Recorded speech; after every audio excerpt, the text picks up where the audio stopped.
आपको नहीं चलते हैं पश्चिम बंगाल, जहां पर सीएम योगी आदित्यनाथ पहुंचे हैं। एक रैली को संबोधित कर रहे हैं। क्या कुछ कह रहे हैं, सुनते हैं। आज मेरा ये सौभाग्य है कि मुझे राष्ट्रभक्ति, बलिदान, क्रांति की प्रेरणाधारा जयपुर पुरुलिया की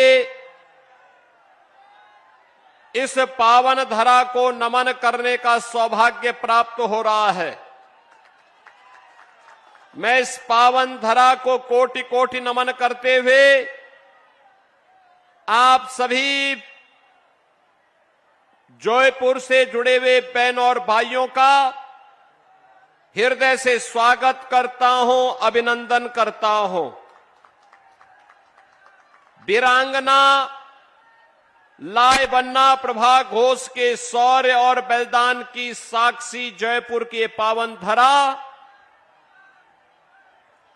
यहां के अपनी कला कीर्ति के लिए विख्यात यहां के कुम्हार और प्रजापति समुदाय के उस परिश्रम और उनके पसीने की तेज की भूमि है, जिसने पूरे देश के अंदर अपनी कला का लोहा मनवाया है। कला के साथ साथ खजूर रस की मिठास, ये सिर्फ स्वाद नहीं, अपितु हमारे बंगाल की पहचान बनी है। बहनों और भाइयों, विश्व में विख्यात छौ नृत्य इस भूमि की सांस्कृतिक पहचान है। यहां की कुरमाली और संथाली संस्कृति में जो अपनापन है, जो आत्मीयता है, वही तो जयपुर की असली ताकत है और वही इसकी पहचान भी है। बहनों और भाइयों, जब हम बंगाल की बात करते हैं, याद करिए स्वामी विवेकानंद इसी बंगाल की धरती ने दिए हैं। स्वामी विवेकानंद ने कहा था, तुम मुझे खून दो, मैं तुम्हें आजादी दूंगा। बहनों और भाइयों, नेताजी का यह उद्घोष भारत की आजादी का मंत्र बन गया था। स्वामी विवेकानंद इसी धरा की देन है। स्वामी विवेकानंद ने वैश्विक मंच पर हम सब भारतीयों को गौरव की अनुभूति कराने वाला उद्घोष किया था कि गर्व से कहो हम हिंदू हैं। एक तरफ स्वामी विवेकानंद ये उद्घोषणा करते हैं और दूसरी तरफ टीएमसी राम भक्तों पर अत्याचार करती है, दुर्गा पूजा रुकवाती है। यहां का कलाकार, यहां का कुमार जो दुर्गा मूर्ति को बेहतरीन स्वरूप दे करके जीवंतता का प्रतीक बनाता है, दुर्गा पूजा की पर प्रतिबंध करके मूर्ति विसर्जन को रोकने का काम करती है। बंगाल की धरा तो ये रामकृष्ण परमहंस की धरती है, लाड़ी महाशय की धरती है। बंगाल की धरा भारत सेवाश्रम संघ के संस्थापक पूज्य स्वामी प्रणवानंद जी की पावन धरा है। बंगाल की धरा नेताजी सुभाष चंद्र बोस की धरा है और बंगाल की धरा खुदीराम बोस की धरा है, जिन्होंने हंसते हंसते फांसी के फंदे को चूम लिया था। ऐसी पावन धरा को नमन करने के लिए आज मैं एक बार फिर से पुरुलिया की धरा पर आया हूं। बहनों और भाइयों, मैं आपका अभिनंदन इसलिए भी करता हूं, आपने यहां पर श्री ज्योतिर्मय सिंह महतो को लगातार दूसरी बार अपना सांसद चुनाव जिता करके दिल्ली में भेजा है। वे पुरुलिया की आवाज बन गए हैं। उन्होंने पुरुलिया के विकास की आवाज को दिल्ली तक पहुंचाया है और दिल्ली से हाईवे सबकी अपनी अपनी टेंशन है।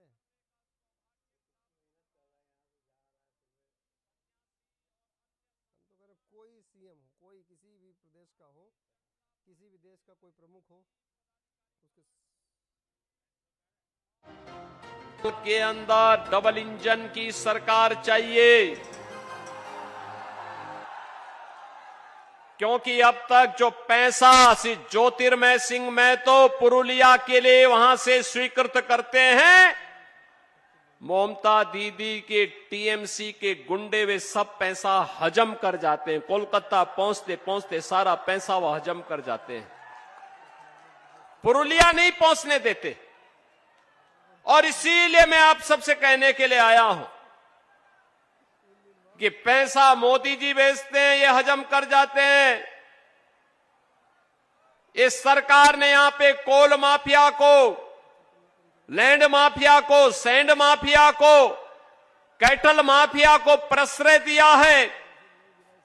इस सरकार तुष्टीकरण की पराकाष्ठा को पार करते हुए गरीबों के हकों पर डकैती डालने का काम टीएमसी की सरकार कर रही है। यहां के गरीबों को उसका हक नहीं मिल पाता है, डेवलपमेंट ठप पड़ गया है, नौजवान बेरोजगार है, उद्योग धंधे चौपट हो रहे हैं।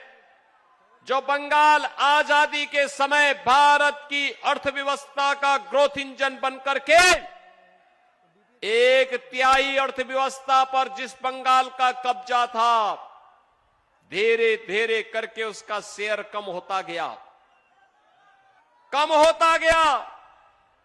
7,000 से अधिक उद्योग पिछले 10 वर्ष के अंदर बंगाल के अंदर बंद हुए हैं। 18,000 से अधिक एमएसएमई यूनिट बंद हुई हैं। 30 लाख नौजवान बेरोजगार हुआ है। किसान बदहाल है, नौजवान के हाथ को रोजगार नहीं है, माताएं और बहनें असुरक्षित हैं।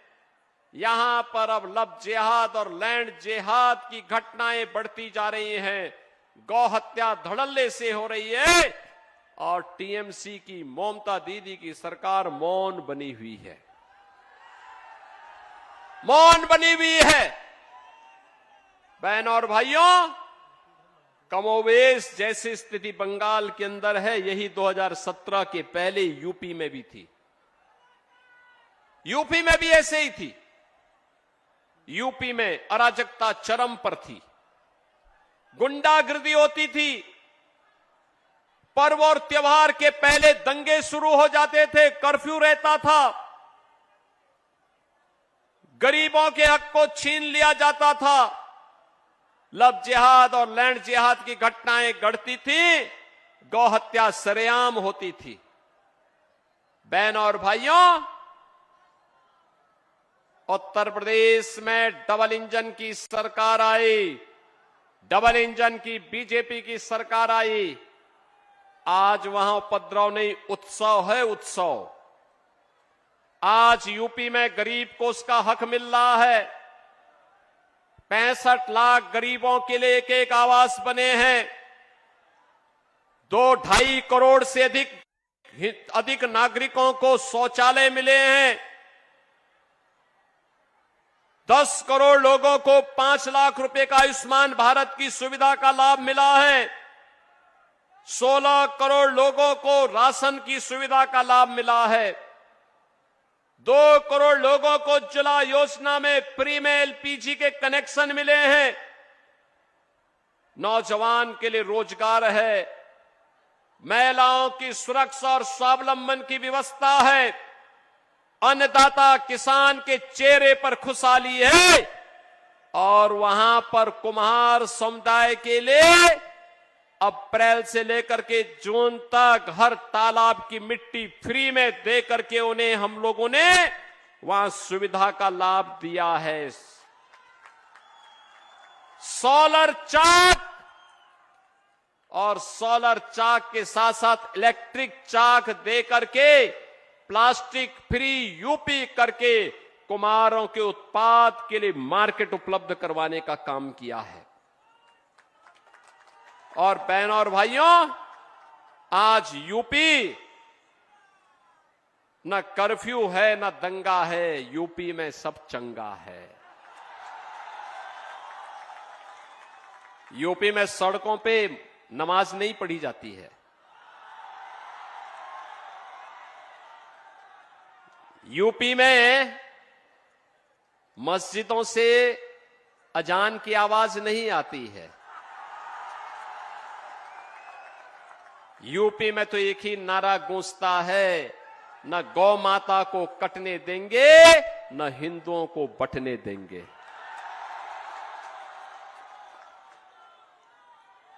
वहां पर अनुसूचित जाति हो या जनजाति, प्रजापति समुदाय हो या फिर कुम्हार हो या कुर्मी, किसी भी जाति का हिंदू है वह सुरक्षित भी है और समृद्धि के नित नए सोपान को प्राप्त कर रहा है। अब अयोध्या में राम भक्तों पर कोई लाठी गोली नहीं चला सकता। अब तो अयोध्या में भगवान राम का भव्य मंदिर का निर्माण हो गया है। आयोजन कैसे होने चाहिए? प्रयागराज महाकुंभ आपके सामने उदाहरण है, कितना भव्य और शानदार आयोजन। और मुझे बताया गया कि पुरुलिया के कुमार समुदाय के लोग श्री ज्योतिर्मय सिंह महतो जी के नेतृत्व में प्रयागराज महाकुंभ में गए थे। मैं उन सभी का अभिनंदन करता हूं जो प्रयागराज में गए और प्रयागराज की पुण्य को प्राप्त किए हैं।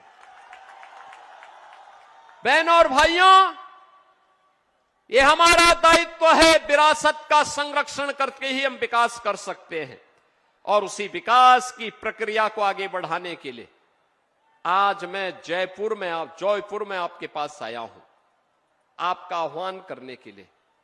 ये बंगाल की धरा प्रेरणा की धरा है। बंगाल की धरा भारत को दिशा देने वाली धरा थी। बंगाल में प्रतिभा थी, लेकिन प्रतिभा पलायन कर रही है। बंगाल में पुरुषार्थ था, लेकिन उस पुरुषार्थ को कुंद कर दिया गया।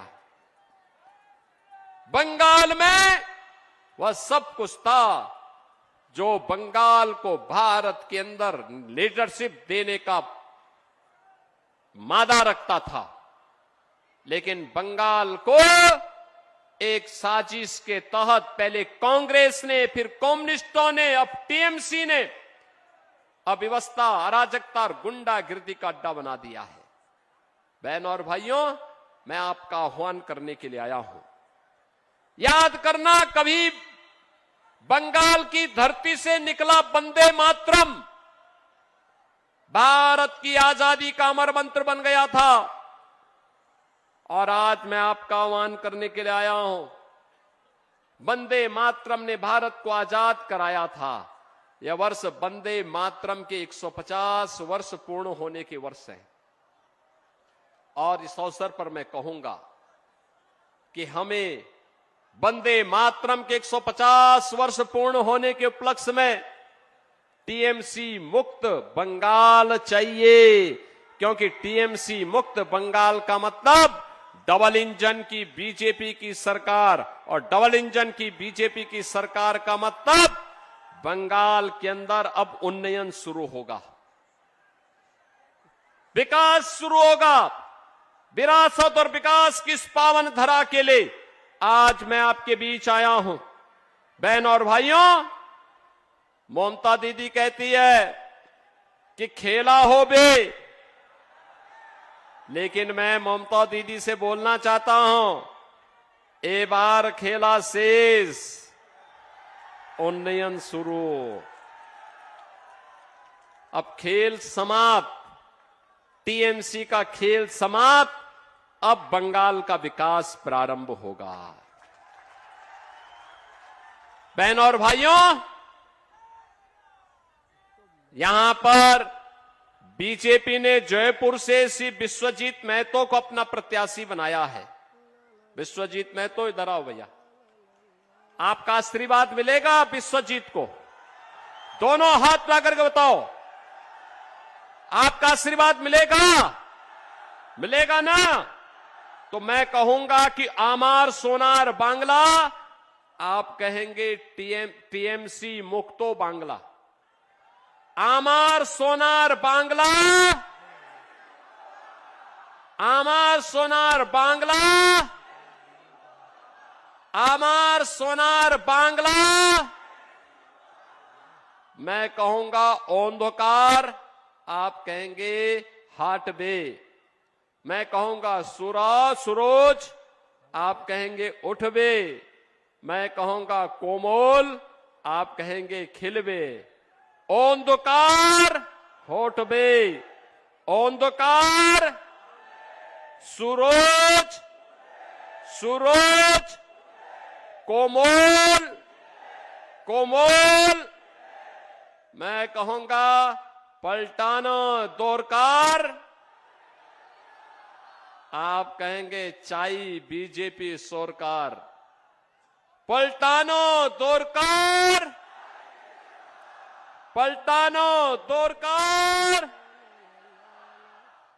आप सबसे मेरी विनम्र अपील, जयपुर विधानसभा क्षेत्र से श्री विश्वजीत महतो को भारी बहुमत से विजयी बनाना है। बनाएंगे, सब बनाएंगे। डबल इंजन की सरकार आएगी ना? टीएमसी के जितने भी गुंडे धमकी दे रहे हैं, याद करना, यूपी की तरह उन माफियाओं पर बुलडोजर वैसे ही चलेगा जैसे वहां की सड़कों पर चलता है। सहमत है ना? तो आप सब मेरे साथ बोलेंगे, भारत माता की, भारत माता की, भारत माता की जय श्री राम, जय जय श्री राम।